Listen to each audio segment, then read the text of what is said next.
மு.க. ஸ்டாலினுக்கு திராணி இருந்தால் பொன்முடியை அமைச்சர் பதவியிலிருந்து விரட்டி அடிக்க வேண்டும். கொதித்தெழுந்த மன்னார்குடி ஜீயர். வணக்கம் நண்பர்களே. திமுகவினர் இந்துக்களையும் இந்து மதத்தையும் இழிவுபடுத்தி பேசுவது என்பது காலம் காலமாக நடந்து வருகிறது. குறிப்பாக திமுகவில் உள்ள ராசா கடந்த 2 ஆண்டுகளுக்கு முன்பு இந்துக்களை விபச்சாரியின் மகன்கள் என்று பேசினார். ஆனால் அவர் மீது முதலமைச்சர் மு.க. ஸ்டாலின் எந்த ஒரு நடவடிக்கையும் எடுக்கவில்லை. இப்படி இந்துக்களை அவமானப்படுத்தினால் கிறிஸ்தவர்களும் முஸ்லிம்களும் மகிழ்ச்சி அடைவார்கள் என்பதனால் அவ்வப்போது அவரை அப்படி மு.க. ஸ்டாலினே இப்படி பேச வைத்து வந்திருக்கிறார். இந்த நிலையில்தான் கடந்த சில தினங்களுக்கு முன்பு திமுகவின் அமைச்சராக இருக்கும் பொன்முடி, நாங்கள் திராவிட மாடல் அரசியல் செய்கிறோம் என்று சொல்லிக்கொண்டு சைவம் வைணவம் மதத்தை விலை மாதவுடன் சேர்த்து அருவருக்கத்தக்க வகையில் பேசியிருந்தார். இது பொதுமக்கள் மத்தியில் மிகப்பெரிய எதிர்ப்பை ஏற்படுத்தியது. தேர்தல் நெருங்கி கொண்டிருக்கும் இந்த நேரத்தில் இப்படி இந்துக்களை அவமதித்தால் அவர்களிடத்தில் ஓட்டு கேட்டு செல்ல முடியுமா? நம்மை அடித்து துரத்துவார்களே என்று திமுகவில் உள்ள பலரும் பொன்முடியின் இந்த பேச்சுக்கு கடுமையான கண்டனங்களை பதிவு செய்தார்கள். இதன் காரணமாகவே ஒரு கண் துடைப்புக்காக அவரது துணை பொதுச் செயலாளர் பதவியை பறித்தார் மு.க. ஸ்டாலின். என்றாலும் அவரது அமைச்சர் பதவியை பறிக்கவில்லை என்பது குறிப்பிடத்தக்கது. இந்த நிலையில் அமைச்சர் பொன்முடியின் இந்த பேச்சுக்கு மன்னார்குடி ஜீயர் கடுமையான எதிர்ப்பினை பதிவு செய்திருக்கிறார். அவர் வெளியிட்டுள்ள செய்தியில், இது ஒரு வெட்கக்கேடான செயல். அமைச்சர் பொன்முடி இந்து மதத்தை கேவலமாக பேசியிருக்கிறார். இத்தனைக்கும் அவர் ஒரு அமைச்சராக இருக்கிறார். ஒரு குறிப்பிட்ட மதத்தை மட்டும் இவர்கள் இழிவுபடுத்துவது என்பது எப்போதுமே நடந்து வருகிறது. இப்படி இந்து தர்மத்தை அவமரியாதையாக பேசும் நபர்களை முதலமைச்சர் மு.க. ஸ்டாலின் அமைச்சராக வைத்திருக்கிறார். இந்த பொன்முடிதான் பெண்களை ஓசி என்று சொல்லி கேவலப்படுத்தினார். ஆனால் இப்போது சைவம் வைணவம் மதத்தை அவதூறாக பேசியுள்ளார். இப்படி இந்துக்களை அசிங்கப்படுத்துவது, அவதூறாக பேசுவதுதான் திராவிட மாடல் அரசின் உன்னதமான கொள்கையா என்று கேள்வி எழுப்பியிருக்கும் மன்னார்குடி ஜீயர், பொன்முடி பேசியதற்கு கட்சி பதவியிலிருந்து மட்டுமே அவரை மு.க. ஸ்டாலின் நீக்கி இருக்கிறார். ஏன் அமைச்சர் பதவியிலிருந்து நீக்கக்கூடாது? இந்த திராவிட மாடல் அரசு திராணி உள்ள அரசாங்கமாக இருந்தால் பொன்முடியின் பேச்சுக்கு அவரை கைது செய்து அமைச்சர் பதவியிலிருந்து தூக்கி அடிக்க வேண்டும். ஆனால் மு.க. ஸ்டாலின் அதை செய்ய மாட்டார். இதுவே கிறிஸ்தவர்களையும் முஸ்லிம்களையும் அவர் பேசியிருந்தால் எப்போதோ அமைச்சர் பதவியிலிருந்து தூக்கி இருப்பார். இந்துக்கள் என்றால் இவர்களுக்கெல்லாம் இலக்காரமாகிவிட்டது. அதனால் இந்த பொன்முடியை இந்து மக்கள் யாராவது பார்த்தால் அவர்களுக்கு சூடு சொரணை இருந்தால் அவரை கல்லால் அடித்து விரட்டி அடிக்க வேண்டும்.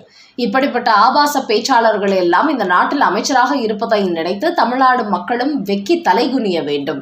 இது திராவிட மாடல் அரசாங்கம் என்று சொல்வதற்கு முதலமைச்சர் மு.க. ஸ்டாலின் வெக்கப்பட வேண்டும் என்று மன்னார்குடி ஜீயர் கண்டன செய்தி வெளியிட்டுள்ளார். அடுத்த செய்தி.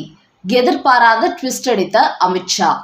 டெல்லி சென்ற அண்ணாமலைக்கு காத்திருந்த இன்ப அதிர்ச்சி. பொதுக்குழு உறுப்பினர் மட்டுமல்ல, வேறு மிகப்பெரிய பதவி.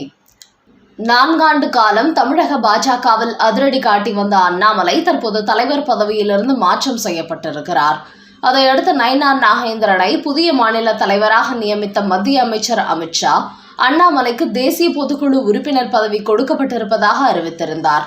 ஆனால் இந்த தேசிய பொதுக்குழுவில் தமிழ்நாட்டிலிருந்து ராஜா, தமிழிசை சவுந்தரராஜன், ராம ஸ்ரீனிவாசன், கரு நாகராஜன், வானதி ஸ்ரீனிவாசன், KP ராமலிங்கம், முருகன், சரத்குமார் என 39 பேர் இடம்பெற்றுள்ளார்கள். அப்படி இருக்கும்போது அண்ணாமலைக்கு இதில் என்ன பெரிதாக முக்கியத்துவம் இருந்துவிடப் போகிறது? தமிழக பாஜகவை பொறுத்தவரை அண்ணாமலை போன்ற ஒரு தலைவரை இதுவரை பார்த்ததில்லை. அந்த அளவுக்கு ஒரு அதிரடியான தலைவராக களமிறக்கப்பட்ட அண்ணாமலை பாஜகவின் வாக்கு வங்கியையும் இரட்டை இலக்கத்திற்கு உயர்த்தினார். இதன் காரணமாகவே அதிமுக போன்ற கட்சிகள் பாஜகவை தேடிவது கூட்டணி வைக்கும் நிலை ஏற்பட்டிருக்கிறது. அந்த அளவுக்கு பாஜகவை பெரிய அளவில் வளர்த்துள்ள அண்ணாமலைக்கும் மற்ற சாதாரண நபர்களை போன்று தேசிய பொதுக்குழு உறுப்பினர் பதவியா என்கிற கேள்விகளும் எழுந்து வந்தது. இப்படியான நிலையில் நேற்று அண்ணாமலை திடீரென்று டெல்லி புறப்பட்டு சென்றவருக்கு ஒரு மகிழ்ச்சியான செய்தி கிடைத்துள்ளதாம். அதாவது ஏப்ரல் 15ஆம் தேதி தேசிய பாஜக தலைவர் தேர்தல் நடைபெறவுள்ளது. அதையடுத்து அண்ணாமலையை ராஜ்யசபா எம்பியாக தேர்வு செய்து அவரை மத்திய அமைச்சராக முடிவு செய்யப்பட்டிருக்கிறதாம்.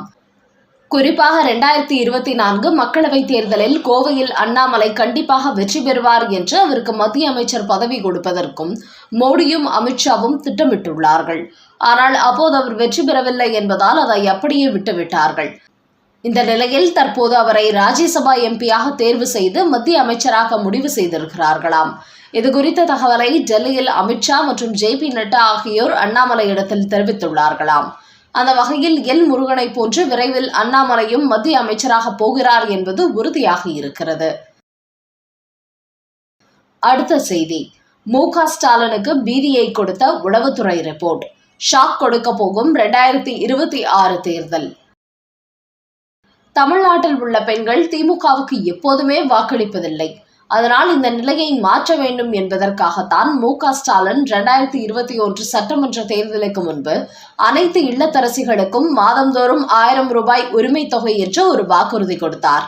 ஆனால் அப்படி வாக்குறுதி கொடுத்து ஓட்டு வாங்கியவர் தேர்தலுக்கு பிறகு தகுதி வாய்ந்த மகளிருக்கு மட்டுமே என்று பல்டி அடித்து விட்டார். இன்னொரு பக்கம் இலவச பேருந்து என்று அறிவித்துவிட்டு திமுகவின் அமைச்சர் பொன்முடி உள்ளிட்டோர் ஓசி என்று தாய்மார்களை இழிவுபடுத்தினார்கள். இன்னொரு பக்கம் இந்த தொகையானது பெரும்பாலும் திமுக புள்ளிகளுக்கு கிடைத்திருக்கிறது. இதனால் சாதாரணமான இல்லத்தரசிகள் தங்களுக்கு உரிமை தொகை கிடைக்காததால் திமுகவை கடுமையாக விமர்சனம் செய்து வருகிறார்கள்.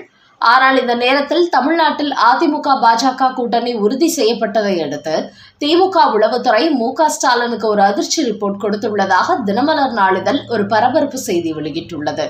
அதில் மாதந்தோறும் மகளிருக்கு 1000 ரூபாய் உதவித்தொகை கொடுத்தாலும் கூட திமுக ஆட்சியின் மீது அவர்களுக்கு நன்மதிப்பு இல்லை. எல்லா அத்தியாவசிய பொருட்களின் விலைவாசியையும் உயர்த்தி விட்டார்கள். முன்பெல்லாம் 1 மடங்கு மின் கட்டணம் செலுத்தினால் இப்போது 3 மடங்கு செலுத்துகிறோம். ஏகப்பட்ட வரி உயர்வு. தெருவுக்கு தெரு டாஸ்மாக் கடைகளை திறந்து வைத்து ஏழை நடுத்தர ஆண்களை குடிக்க வைத்து அவர்களின் உழைப்பை உறிஞ்சுகிறார்கள். இதனால் திமுக ஆட்சியில் ஏழை நடுத்தர மக்களுக்கு மிகப்பெரிய பாதிப்பு என்று கூறியுள்ள தமிழக தாய்மார்கள் குறைவான நபர்களுக்கு உரிமை தொகை கொடுத்தாலும் திமுகவுக்கு வேண்டப்பட்டவர்களுக்கு மட்டுமே கொடுக்கிறார்கள். இதனால் கட்சி சாராத பெண்கள் திமுக அரசு மீது கொந்தளிப்பில் இருக்கிறார்கள். அதனால் இலவசங்களை கொடுப்பதினால் 2026 சட்டமன்ற தேர்தலில் திமுகவுக்கு தாய்மார்கள் வாக்களிப்பார்கள் என்று எதிர்பார்க்க முடியாது. இதுவே இன்னொரு கட்சி சட்டமன்ற தேர்தல் பிரச்சாரத்தின் போது திமுக 1000 ரூபாய் கொடுக்கும் நிலையில் தாங்கள் 2000 கொடுப்பதாக அறிவித்தால் அவர்கள் பக்கம் சாய்ந்து விடுவார்கள். குறிப்பாக இதுவரை 1000 ரூபாய் வாங்காத தாய்மார்கள் அந்த கட்சிக்கு தான் வாக்களிப்பார்கள். அப்படிப்பட்ட நிலைதான் தற்போது தமிழ்நாட்டில் உள்ளது. அதனால் இலவசங்கள் கொடுக்கிறோம், அதனால் திமுகவுக்கு ஓட்டு போடுவார்கள் என்று முதலமைச்சர் மு.க. ஸ்டாலின் நம்பி இருக்க வேண்டாம் என்று திமுக உளவுத்துறை ஒரு அதிர்ச்சி ரிப்போர்ட் கொடுத்துள்ளதாம். அதனால் தான் இந்த இலவசங்களை வைத்து வெற்றி பெற்று விடலாம் என்று கணக்கு போட்டு வந்த மு.க. ஸ்டாலின் கடுமையான கவலையில் இருக்கிறாராம். இந்த நேரத்தில் யாருமே எதிர்பார்க்காத வகையில் அதிமுக பாஜக கூட்டணி உருவாகிவிட்டதால் அவர்கள் கூட்டணி ஆட்சி என்று அறிவித்திருப்பதால் பல முக்கிய கட்சிகளும் அந்த கூட்டணியில் இணைந்து திமுக கூட்டணியை வீழ்த்தி விடுவார்களோ என்று அவர் பெரும் கலவரத்தில் இருப்பதாகவும் திமுக வட்டாரங்களில் கூறுகிறார்கள். நண்பர்களே, மு.க. ஸ்டாலினுக்கு திராணி இருந்தால் பொன்முடியை அமைச்சர் பதவியிலிருந்து விரட்டி அடிக்க வேண்டும் என்று மன்னார்குடி ஜீயர் வெளியிட்டுள்ள அறிக்கை. டெல்லி சென்ற அண்ணாமலைக்கு காத்திருந்த இன்ப அதிர்ச்சி.